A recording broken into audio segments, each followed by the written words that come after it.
আমি ঈশ্বৰক কিয় তৎক্ষণাত বিশ্বাস কৰি ল'ব পাৰো?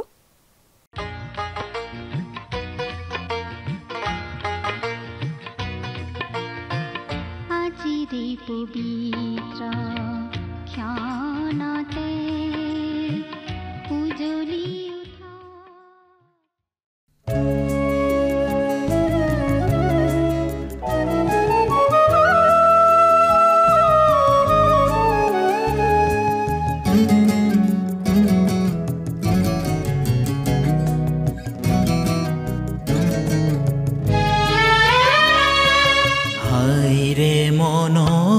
ভাৱনাবোৰ সুখে কৰে হিয়া গধুৰ এই আত্মগ্লানিয়ে অশ্ৰুধাৰীৰে আনিছে চৰণলৈ যিচুৰ হাইৰে মনৰ ভাৱনাবোৰ সুখে কৰে হিয়া গধুৰ এই আত্মগ্লানিয়ে অশ্ৰুধাৰীৰে আনিছে চৰণলৈ যিচুৰ হাইৰে মনৰ ভাৱনাবোৰ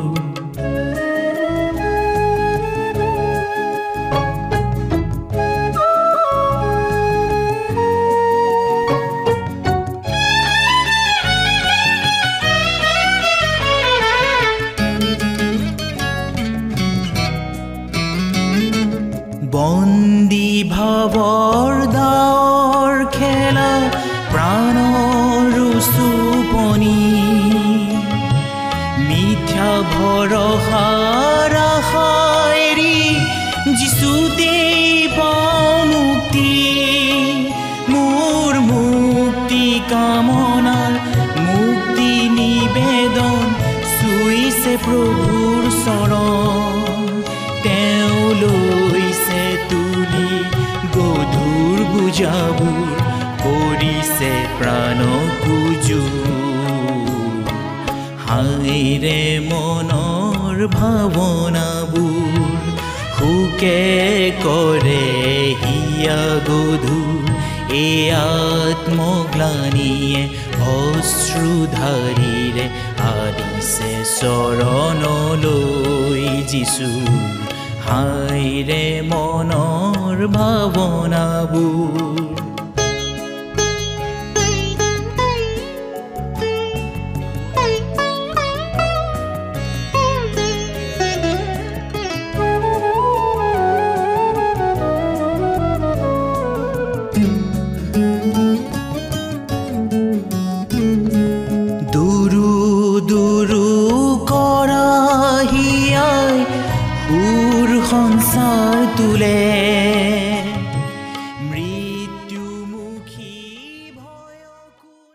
নমস্কাৰ আমাৰ ভক্তিবচন অনুষ্ঠানলৈ আপোনাক স্বাগতম জনাইছো খ্ৰীষ্টীয় বিশ্বাসী লোকসকলৰ বাবে বিশেষভাৱে প্ৰস্তুত কৰা এই ভক্তিবচন অনুষ্ঠানটো হৈছে বাইবেল অধ্যয়নৰ ধাৰাবাহিক অসমীয়া অনুষ্ঠান মাজে মাজে পুৰণি নিয়মৰ পৰা আৰু মাজে মাজে নতুন নিয়মৰ পৰা একোখন পুস্তক অধ্যয়নৰ বাবে লৈ বাইবেলৰ গোটেই ৬৬খন পুস্তকৰে ইয়াত অধ্যয়ন কৰা হ'ব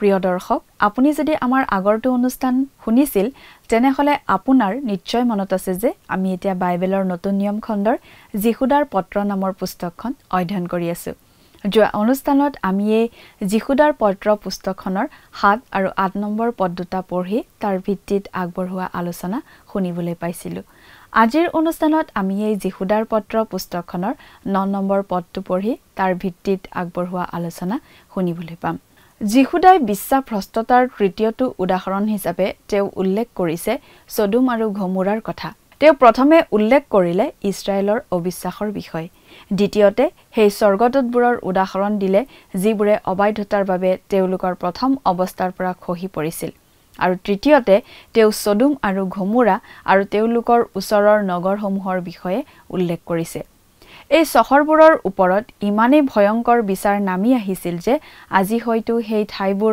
মৃত সাগৰৰ তলত পুত খাই আছে লোকসকলে নিজৰ মাংসক অহুচি কৰাৰ বাবে ঈশ্বৰে এই নগৰবোৰ ধ্বংস কৰিছে বিশ্বাসভ্ৰষ্ট শিক্ষকসকলৰ পৰা আমি সাৱধান হ'ব লাগে বুলি জোৰ দি কোৱা হৈছে। যিহুদাই আমাক কৈছে যে এনে বিশ্বাসভ্ৰষ্ট শিক্ষকবিলাক মনে মনে অৰ্থাৎ মানুহে গম নোপোৱাকৈ মণ্ডলীত সোমাই আহিল, অৰ্থাৎ তেওঁলোক কাহেৰে সোমাই আহিল। ভুৱা ৰং চঙৰ ছদ্মবেশত মণ্ডলীত সোমাই আহিল যাতে মানুহে ধৰিবই নোৱাৰে। আচলতে তেওঁলোকৰ বিশ্বাস একে নহয়, কিন্তু তেওঁলোক যি নহয় তাৰ অভিনয় কৰে। তেনে বিশ্বাসভ্ৰষ্ট শিক্ষকসকলে কাল্পনিক জগত এখনত থাকে যিটো বাস্তৱ নহয়। তেওঁলোকে মাংসক অসুচি কৰে, অনৈতিকতাত লিপ্ত হয়, প্ৰভুত্বক অৱহেলা কৰে, অৰ্থাৎ তেওঁলোক অবাধ্য। কৰ্তৃত্বত থকা লোকসকলৰ বিৰুদ্ধে নিন্দা কৰে। এনে লোকবোৰে মণ্ডলীবোৰ চেদেলি ভেদেলি কৰে। এই বিশ্বাসভ্ৰষ্ট শিক্ষকসকলে প্ৰভুত্বক অৱহেলা কৰে, কৰ্তৃত্বত থকা লোকসকলৰ বিৰুদ্ধে নিন্দা কৰে। সেই কথাটোৰ বিপৰীতে যিহুদাই এটা উদাহৰণ দিছে। মুচিৰ শৰীৰটো লৈ শয়তান আৰু প্ৰধান স্বৰ্গদূত মিখাইলৰ মাজত বিবাদ হৈছিল। সেই সময়ত মিখাইলৰ যি আচৰণ আছিল সেই কথাটো অতি গুৰুত্বপূৰ্ণ। শয়তান ঈশ্বৰৰ প্ৰতি অবাধ্য হৈ পতিত হোৱা স্বৰ্গদূত আছিল, গতিকে ঈশ্বৰ বিৰোধী, ঈশ্বৰৰ শত্ৰু। তথাপি মিখাইলে মুচিৰ মৃতদেহৰ বিষয়ে বিবাদ কৰাৰ সময়ত শয়তানৰ মৰ্যাদাক আঘাত কৰিব পৰা বাক্য ব্যৱহাৰ কৰা নাছিল। আনকি মিখাইলে শয়তানৰ স্থিতিকো সন্মান কৰিছিল। মিখাইলে শয়তানৰ বিৰুদ্ধে কোনো ধৰণৰ অভদ্ৰ আচৰণ কৰা নাছিল। প্ৰিয় দৰ্শক, কথাবোৰ অধিক বহলাই চাবলৈ আহকচোন এতিয়া আমি মূল আলোচনাটোৰ মাজলৈ আগবাঢ়ি যাওঁ। প্ৰিয় শ্ৰোতা, যিহুদাই খ্ৰীষ্টীয় মণ্ডলীত অলক্ষিতে সোমাই পৰা বিশ্বাসভ্ৰষ্ট শিক্ষকসকলৰ বিষয়ে সাৱধানবাণী শুনাই আমাক জনাই দিছে সেই বিশ্বাসভ্ৰষ্ট শিক্ষকসকলক চিনি পোৱাৰ উপায় কি সেই কথা। আহক 8 নম্বৰ পদটো আকৌ চাওঁ। যিহুদাৰ পত্ৰ 8 নম্বৰ পদ পাঠ কৰি দিম।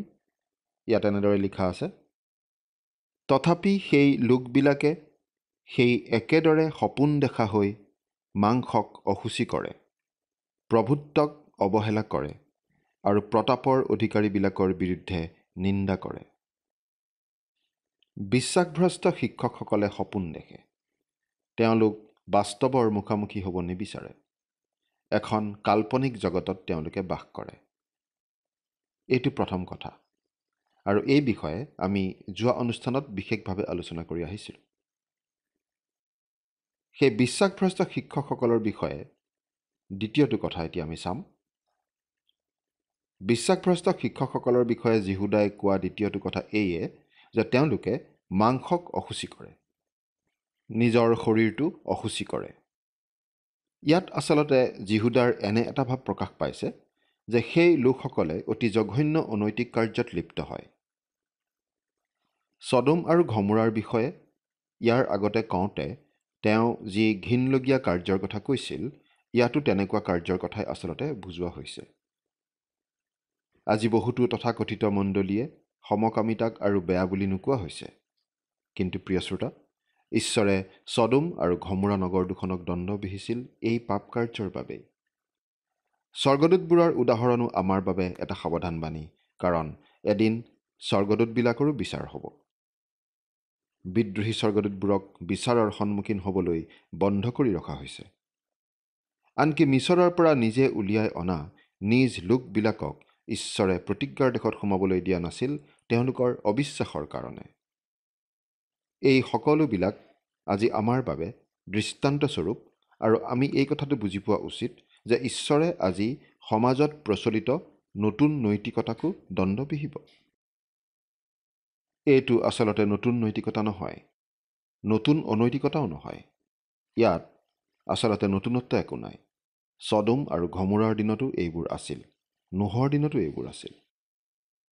তৃতীয়তে, এই বিশ্বাসভ্ৰষ্ট শিক্ষকসকলে প্ৰভুত্বক অৱহেলা কৰে, অৰ্থাৎ তেওঁলোকে নেতা চলাওঁতাসকলৰ কৰ্তৃত্ব মানি ল'ব নোখোজে।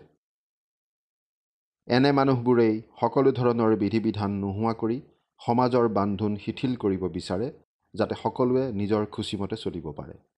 আৰু ইয়াৰ ফলত কি ঘটিব ধৰিছে আমি সকলোৱে দেখি আছোঁ। আজি সমাজখনত কেঞ্চাৰ ৰোগহে যেন দেখা দিছে। আমি আমাক সভ্য মানুহ বুলি কওঁ, কিন্তু মানৱ জাতি এতিয়াও বৰ্বৰ যেনেই হৈ আছে। আৰু এইবোৰ ঘটি আছে কোনো শাসন বা কৰ্তৃত্ব মানিব নোখোজা মনোবৃত্তিৰ কাৰণে।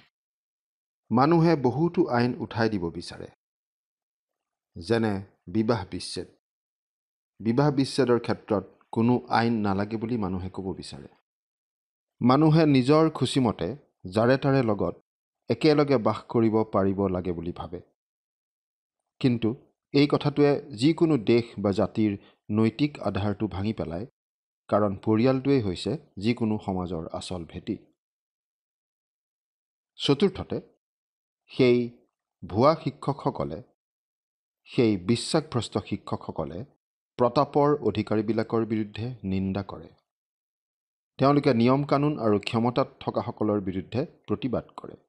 অৰ্থাৎ তেওঁলোকে সমাজৰ শান্তি স্থাপন কৰোঁতাসকলৰ বিৰুদ্ধে আৰু শাসনত থকাসকলৰ বিৰুদ্ধে মাত মাতে।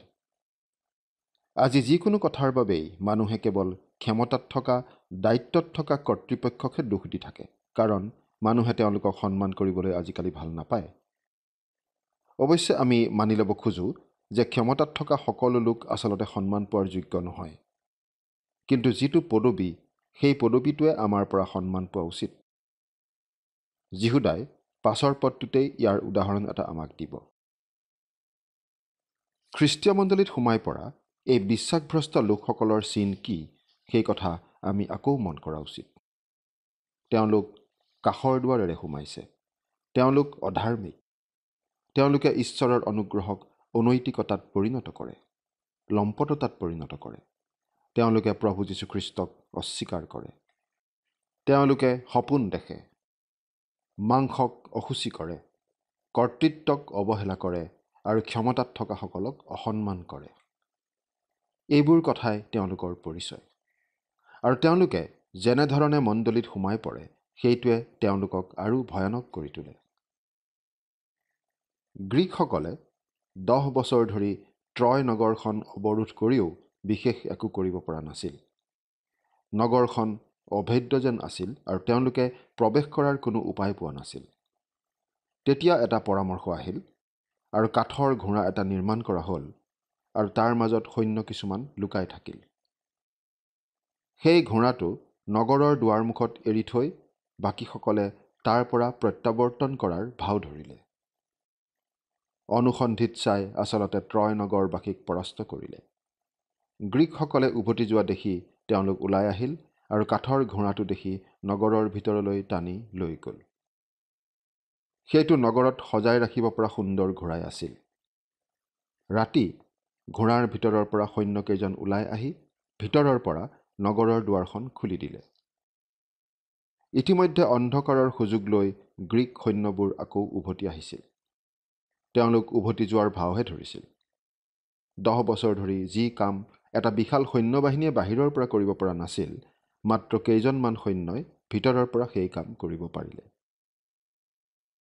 প্ৰিয় শ্ৰোতা, ঠিক একেদৰে খ্ৰীষ্টীয় মণ্ডলীৰো অন্যায় ভিতৰৰ পৰাই হৈ আছে, তথাকথিত আধুনিক উদাৰপন্থীসকলৰ যোগেদি। আচলতে খ্ৰীষ্টীয় মণ্ডলীক কেতিয়াও বাহ্যিক প্ৰভাৱে অন্যায় কৰিব পৰা নাই। তাৰণা, অত্যাচাৰ আদিয়ে খ্ৰীষ্টীয় মণ্ডলীৰ বৃদ্ধিতহে সহায় কৰিছে। কিন্তু আমি মণ্ডলীৰ অৱক্ষয় দেখিছোঁ আভ্যন্তৰীণ কাৰণতহে। খ্ৰীষ্টক প্ৰতাৰণা কৰা হৈছিল ভিতৰৰ পৰা, বাহিৰৰ পৰা নহয়। তেওঁৰ নিজৰ শিষ্য এজনেই তেওঁক ধৰাই দিছিল তেওঁৰ নিজ জাতিৰ হাতত, আৰু তেওঁৰ নিজৰ জাতিৰ লোকে তেওঁক ৰোমিয়া শাসকৰ হাতত তুলি দিছিল আৰু সেই ৰোমিয়াসকলে তেওঁক ক্ৰুচত দিছিল। আজি কাষৰ দুৱাৰেৰে মনে মনে সোমোৱাসকলেহে খ্ৰীষ্টীয় মণ্ডলীৰ অন্যায় কৰি আহিছে। বিশ্বাসভ্ৰষ্টতা প্ৰথমতে হাতৰ তলুৱাখনৰ সমান এচপৰা মেঘৰ নিচিনা আছিল, কিন্তু এতিয়া প্ৰচণ্ড ধুমুহাৰূপে গোটেই মণ্ডলীকেই ছানি ধৰিছে। এই পত্ৰখন আমি ধুমুহাৰ জাননীৰ দৰে ওলোমাই ৰাখিব লাগে আৰু বিশ্বাসভ্ৰষ্টতা আজি আমাৰ মাজত প্ৰবল ৰূপত যে সোমাই পৰিছে সেই কথা বুজি পাব লাগে। আমি এই কথা কোনো আনন্দ বা তিক্ততাৰ ভাৱেৰে কোৱা নাই, কেৱল মাত্ৰ সত্য কথা এটা ব্যক্তহে কৰিছোঁ। অতীতৰ বহুতো বিখ্যাত সম্প্ৰদায় আজি প্ৰকৃত বিশ্বাসৰ পৰা আঁতৰি গৈছে। হয়তো কেতিয়াও ঘূৰি নাহে। কোনো মণ্ডলী নাইবা অনুষ্ঠান এবাৰ বিশ্বাসৰ পৰা আঁতৰি গৈ পুনৰ আগৰ অৱস্থালৈ উভতি অহাৰ কথা আমি শুনা নাই। অৱশ্যে ব্যক্তিগতভাৱে কিছুমান লোক আগৰ অৱস্থালৈ উভতি অহা বুলি আমি শুনি থাকোঁ। এজন বিখ্যাত পুনৰ জাগৰণৰ নেতাৰ যোগেদি পশ্চিমীয়া দেশ এখনত যি পুনৰ জাগৰণ আহিছিল সেয়া আছিল ওলাই অহাৰ আন্দোলন। সেই সময়ত খ্ৰীষ্টীয় মণ্ডলী অতি চেঁচা আৰু অমনোযোগী হৈ পৰিছিল আৰু তাৰ বিপৰীতে সেই বিখ্যাত প্ৰচাৰকজনৰ মণ্ডলী হৈ পৰিছিল জীৱন উৎপন্ন কৰিব পৰা উমাল যন্ত্ৰ এটাৰ নিচিনা। কিন্তু আজি বহু ঠাইত সেই নোহোৱা হৈ পৰিছে, অতি চেঁচা ঠাই যেন হৈ পৰিছে। খ্ৰীষ্টীয় বিশ্বাসৰ মূল তত্ত্বত খামুচি ধৰি থকাটোৱেই আচল উত্তৰ নহয়, কিন্তু তাতো দুৰ্বলতা আছে। কাৰণ কেৱল মূল তত্ত্ব ভালদৰে জানিলেই বা বিশ্বাস কৰিলেই নহ'ব, নীতি শিক্ষা আৰু নৈতিকতাও থাকিব লাগিব। জীৱনৰ আচৰণৰ মাজত সেই কথা প্ৰকাশ পাব লাগিব। আজিৰ সমাজত নৈতিকতাৰ অধঃপতন ঘটিছে আৰু তাৰ প্ৰতিফলন আমি সংৰক্ষণশীল মণ্ডলীসমূহতো দেখিবলৈ পাওঁ। বহুতো তেনেকুৱা দল আছে, তেওঁলোকে নিজৰ তত্ত্বক ভালদৰে খামুচি ৰাখে আৰু জাগতিকতাৰ পৰা আঁতৰি থকাৰ পোষকতা কৰে। কিন্তু তেনেবোৰৰ মাজতো অনৈতিকতা চলি থকা আমি শুনিবলৈ পাওঁ।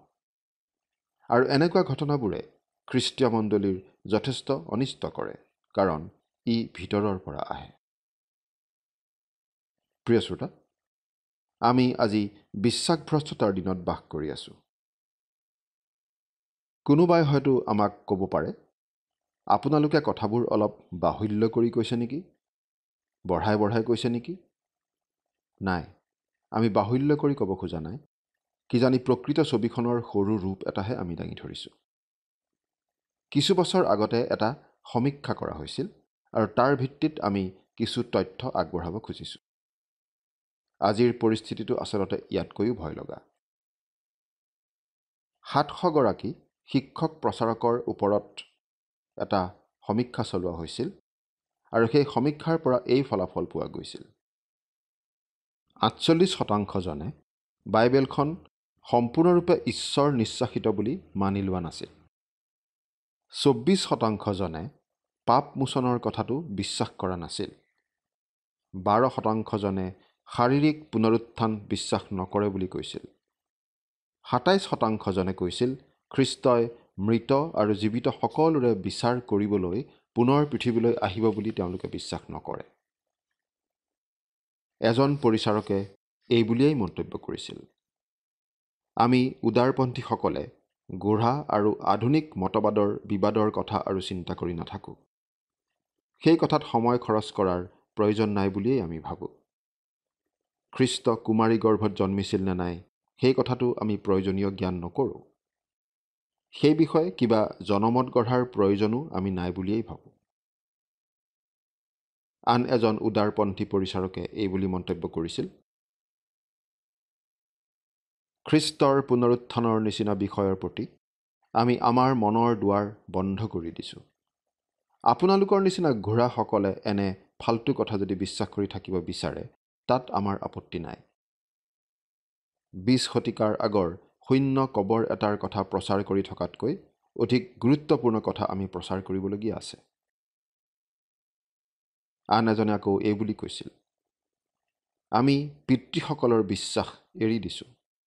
অৱশ্যে কিছুমান বৃদ্ধ লোকে এতিয়াও বাইবেলখন খামুচি থাকে, কিন্তু আমাৰ প্ৰকৃত নেতা ডেকাসকলৰ কোনোবাই গোঢ়া লোকসকলে বিশ্বাস কৰা কোনো কথা নাইবা খ্ৰীষ্টত বিশ্বাস কৰে বুলি আমি নাভাবোঁ।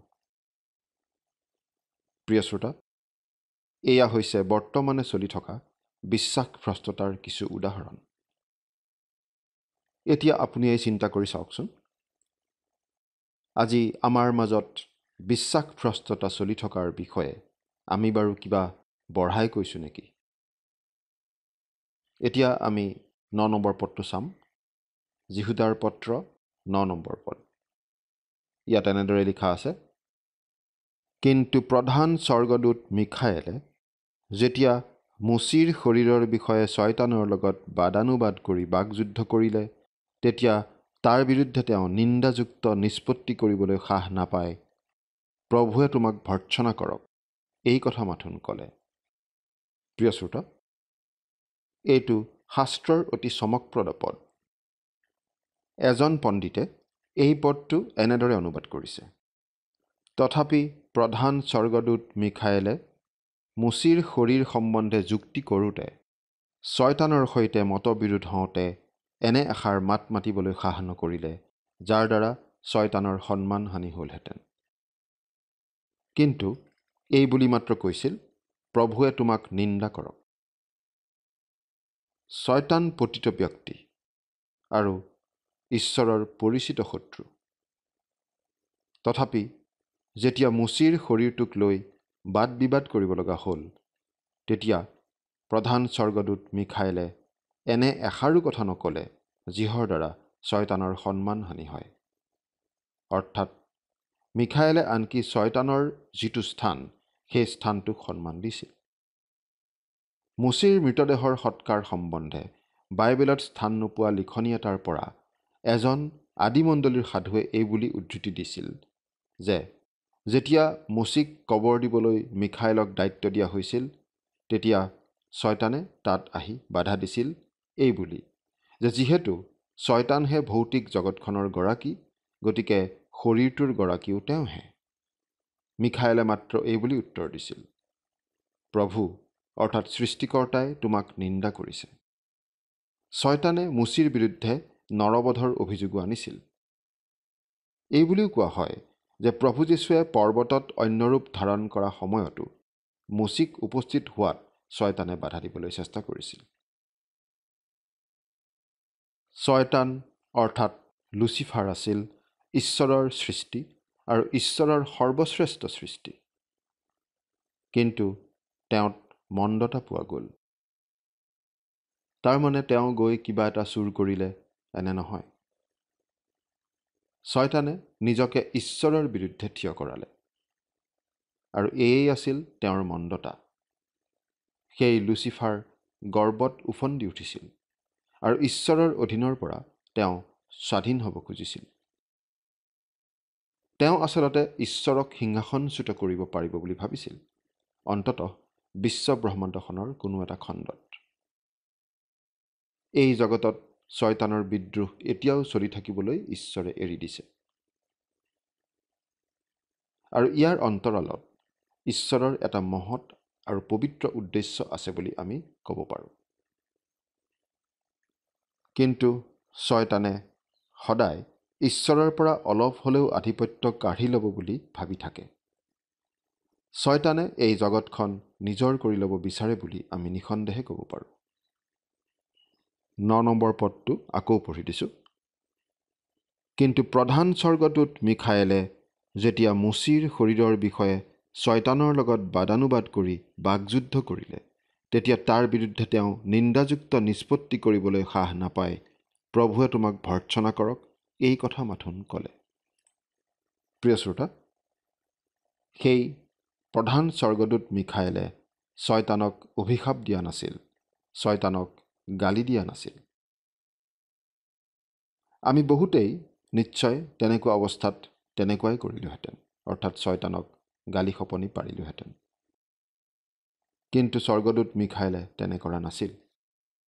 কেৱল মাত্ৰ কৈছিল, প্ৰভুৱে তোমাক নিন্দা কৰক। মিখায়েলে বাৰু কিয় শয়তানক গালি গালাজ কৰা নাছিল? কাৰণ মিখায়েলে শয়তানৰ পদবী বা স্থানটোক সন্মান দিছিল, কাৰণ ঈশ্বৰে শয়তানক সৰ্বোচ্চ স্থানৰ অধিকাৰী কৰি সৃষ্টি কৰিছিল। প্ৰিয় শ্ৰোতা, আচলতে আমি সকলোৱে এই কথাটোৰ পৰা শিক্ষা ল'বলগীয়া আছে। আজি বহুতো তথাকথিত খ্ৰীষ্টীয় বিশ্বাসীয়ে আনকি স্বয়ং ঈশ্বৰৰ ওচৰতেই মূৰ নত কৰিবলৈ শিকা নাই।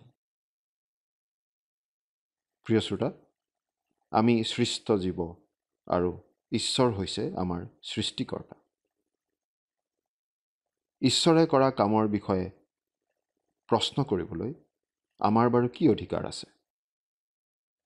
অৱশ্যে আমাৰ জীৱনলৈ অহা নানান বিষয়বোৰ আমি প্ৰাৰ্থনাৰে ঈশ্বৰৰ পৰা সোধো। আমি নুবুজা কথা ঈশ্বৰৰ পৰা আমি বুজিব বিচাৰোঁ। কিন্তু আমি সদায় মনত ৰখা উচিত যে ঈশ্বৰহে সৃষ্টিকৰ্তা আৰু তেওঁ আমাৰ মুক্তিদাতাও। তেওঁৱেই আমাক প্ৰেম কৰে। কিন্তু আমাৰ ঈশ্বৰ অতি উচ্চ স্থানৰ অধিকাৰী, পবিত্ৰ আৰু সৰ্বোচ্চ স্থানৰ অধিকাৰী। ঈশ্বৰ পবিত্ৰ আৰু ন্যায়বান ঈশ্বৰ। তেওঁ কেতিয়াও ভুল নকৰে। তেওঁ কৰা সকলো কামেই শুদ্ধ। সেইবাবেই আমি তেওঁত ভৰসা কৰিব পাৰোঁ। কিন্তু আমি তেনেকুৱা কৰোঁ জানো? আমি তেওঁৰ কৰ্তৃত্বৰ প্ৰতি সন্মান দেখুৱাওঁনে বাৰু? তেওঁক ব্যক্তি হিচাপে আমি সন্মান দিওঁনে? এদিন যেতিয়া সকলো মানুহে হিচাপ দিব লাগিব, তেতিয়া প্ৰভু যীশুখ্ৰীষ্টই বহুতকে এই বুলি ক'ব, তোমালোকে মোক প্ৰভু প্ৰভু বুলি থাকা, কিন্তু মোৰ আজ্ঞাবোৰ হ'লে পালন নকৰা। তোমালোকে নিজৰ খুচিমতেহে কাম কৰা। প্ৰিয় শ্ৰোতা, আমি মানি লওঁ বা নলওঁ, মানৱ জাতিৰ ছবিখন কিন্তু এনেকুৱাই। আপোনাৰ ক্ষেত্ৰত বাৰু কথাটো কেনে? চিন্তা কৰি চাওকচোন।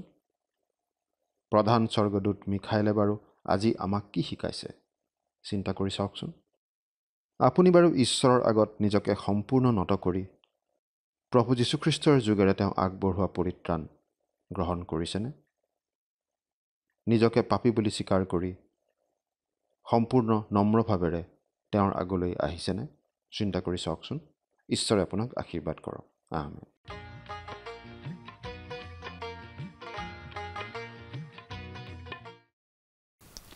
বহুতো বিশ্বাসীয়ে আনকি ঈশ্বৰৰ আগত প্ৰণাম কৰিবলৈও শিকিব পৰা নাই। আমি মনত ৰখা উচিত যে আমি তেওঁৰ সৃষ্ট জীৱ আৰু তেওঁ হৈছে আমাৰ সৃষ্টিকৰ্তা। তেওঁ কৰা যিকোনো কামৰ বিষয়ে প্ৰশ্ন কৰাৰ অধিকাৰ আচলতে আমাৰ নাই। আমি লগ পোৱা যিকোনো এজন লোককে আমি তৎক্ষণাত বিশ্বাস কৰি নলওঁ। অচিনাকি লোকৰ লগত বহুবাৰ কথা পাতোঁ আৰু আমি জানিব বিচাৰোঁ তেওঁলোকৰ বিষয়ে। আমি স্বীকাৰ কৰিব লাগিব যে ঈশ্বৰ হৈছে সৃষ্টিকৰ্তা, তেওঁ আমাৰ মুক্তিদাতাও। তেওঁৱেই আমাক ভাল পায়, কিন্তু আমাৰ ঈশ্বৰ পবিত্ৰ আৰু উচ্চ। তেওঁ এজন ন্যায়পৰায়ণ আৰু ধাৰ্মিক ঈশ্বৰ। তেওঁ কেতিয়াও কোনো ভুল নকৰে। তেওঁ কৰা সকলো কামেই সঠিক আৰু সেয়েহে আমি তেওঁক বিশ্বাস কৰিব পাৰোঁ, সকলো সময়তে কোনো সন্দেহ নথকাকৈ। প্ৰিয় দৰ্শক, আজিলৈ আমাৰ অনুষ্ঠানটো ইমানতে সামৰণি মাৰিব খুজিছোঁ। পৰৱৰ্তী অনুষ্ঠানত আপোনালোকক পুনৰ লগ পোৱাৰ আশা ৰাখিছোঁ। সামৰণি মৰাৰ আগতে আহকচোন আমি খন্তেক প্ৰাৰ্থনাত মূৰ দুৱাওঁ। স্বৰ্গত থকা অতি মৰমীয়াল দয়ালু পিতৃ ঈশ্বৰ, প্ৰভু তোমাক ধন্যবাদ দিছোঁ। বিশেষকৈ পিতৃ সময়তে প্ৰাৰ্থনা কৰিছোঁ তোমাৰ চৰণত। প্ৰভু, তোমাৰ যি পবিত্ৰ বাক্য অধ্যয়ন কৰা হ'ল আৰু সঁচাকৈ প্ৰভু প্ৰতিজন দৰ্শকক এই বাক্য বুজি পোৱাত তুমি সহায় কৰিবা। আৰু বিশেষকৈ প্ৰভু তোমাৰ বাক্যৰ অবাধ্য হ'লে যে আমাৰ জীৱনলৈ প্ৰভু যিবিলাক শাস্তি প্ৰভু আহিবলগীয়া, সেই সকলোৰ বিষয়ে তেওঁলোকে যাতে জানিব পাৰিব আৰু সেয়েহে প্ৰভু তেওঁলোকে সময় থাকোঁতে নিজকে শুধৰণি কৰি সত্য আৰু শুদ্ধ ৰূপে যাতে প্ৰতিষ্ঠিত কৰি তুলিব পাৰিব, তেনে আশীৰ্বাদ প্ৰভু তেওঁলোকৰ জীৱনত তুমি দান কৰিবা। এই সকলো যাচনা মহান ত্ৰাণকৰ্তা প্ৰভু যীশুখ্ৰীষ্টৰ নামত অৰ্পণ কৰিছোঁ। আমেন। প্ৰিয় দৰ্শক, যোৱা অনুষ্ঠানৰ প্ৰশ্নটোৰ শুদ্ধ উত্তৰটো হৈছে এনচাৰ অপশ্যন চি 8টা। আজিৰ অনুষ্ঠানৰ ওপৰত আধাৰিত প্ৰশ্নটো হৈছে প্ৰধান স্বৰ্গদূতগৰাকীৰ নাম কি? অপশ্যন এ কৰোব, option B Gabriel, option C Michael, option D Lucifer. প্ৰিয় দৰ্শক, আজিৰ প্ৰশ্নৰ সঠিক উত্তৰটো আজি সন্ধিয়া 6 বজাৰ আগেয়ে আপোনাৰ নাম আৰু সম্পূৰ্ণ ঠিকনাৰে সৈতে আমালৈ 7429840242 নম্বৰত SMS নাইবা হোৱাটছআপ যোগে প্ৰেৰণ কৰক। প্ৰিয় দৰ্শক, আপুনি যদি আমাৰ এই অনুষ্ঠানৰ যোগেদি আশীৰ্বাদপ্ৰাপ্ত হৈছে আৰু আমাৰ লগত কথা পাতিবলৈ বিচাৰিছে বা আপোনাক প্ৰাৰ্থনাৰ সহায়ো পৰামৰ্শ লাগে, তেন্তে আমালৈ 7429840242 এই নম্বৰত পোনপটীয়াকৈ ফোন কৰিব পাৰিব। ধন্যবাদ।